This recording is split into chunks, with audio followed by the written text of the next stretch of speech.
Hello again, and welcome to our podcast series on selling to NATO. Today, I'm going to talk about a related topic, export controls. Let me start with a disclaimer. U.S. export controls are currently undergoing a significant overhaul, and things are in flux, so check the links below for the latest. Currently, there are at least 5 different U.S. export controls out there, but we will be focusing on 2. The International Traffic in Arms Regulations, or ITAR, and the Export Administration Regulations, or EAR. These 2 export controls cover 95% of what NATO and allies deal with. For both ITAR and EAR, the goal is to prevent sensitive technology, hard or soft, from getting into the wrong hands. ITAR is defense-related, and it's managed by the Department of State's Directorate of Defense Trade Controls, or DDTC. They regulate the export of items that are on the U.S. munitions list. These are items that are explicitly considered weapons or related. There is a presumption of denial of the export of these items. In addition to that, there is also a catchphrase, which is goods that are specifically designed for military use. As you can imagine, the interpretation of ITAR's regs can be fairly broad and excessively encompassing. Imagine a roll of duct tape painted olive drab that's specifically designed for military use. This could be subject to ITAR. Again, this is one of the reasons that export controls are being overhauled. Now let's go over to Commerce's Export Administration Regulations. The EAR governs the Commerce Control List, encompassing what is commonly known as dual-use goods. It is managed by the Department of Commerce, Bureau of Industry and Security. There is no presumption of denial due to the nature of the product, but rather a question of where the potentially sensitive technology is going, who is using it, and for what purpose. For example, true story, exporting a speak and spell to Syria could require an export license. Understand that if a product or service is not on the USML, it is still regulated by Commerce's EAR. For Commerce, you need to determine, using the Export Control Classification Number, if it's on the Commerce Controlled List, and see whether or not a license is required for the destination. If your ECCN is not listed on Commerce's control list, then it is designated as an EAR 99. And most of the times you won't need an export license from Commerce. Again, it's about where the product is going, the country, to whom, who's using it, and for what purposes.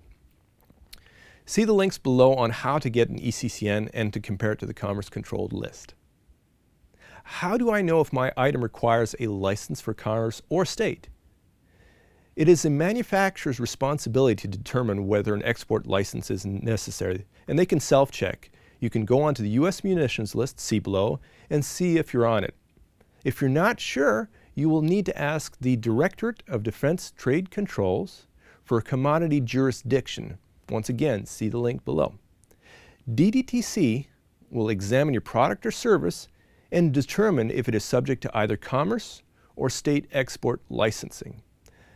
Most of the time, they turn around requests fairly quick, but if it's a tough call, it can take up to up to 60 days. If your item is on the U.S. munitions list, then you need to be registered with the DDTC, regardless of whether or not you decide to export. This is a sensitive technology and needs to be registered. I'll go into ITAR specifics in a later podcast. In the meantime, see the links below for online commodity jurisdiction requests, registration, and export license applications. Note, as a rule, in both ITAR and EAR, once an item is exported on a license, the recipient may not re-export the item without further requesting an additional export license. Also, bear in mind that an export can occur any number of ways: by hand delivery, via courier, email, internet, even a phone call. The release of information is considered a deemed export, so it extends to intellectual property such as schematics and a person's knowledge. So a person with highly technical military-related knowledge may need an authorization to travel to a foreign country.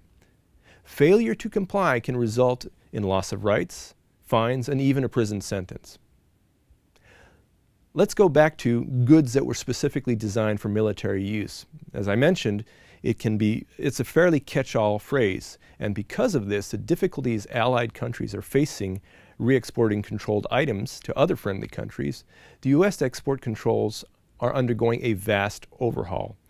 As much as 70% of the items on the U.S. munitions list will be moved over to the EAR's Commerce Control list.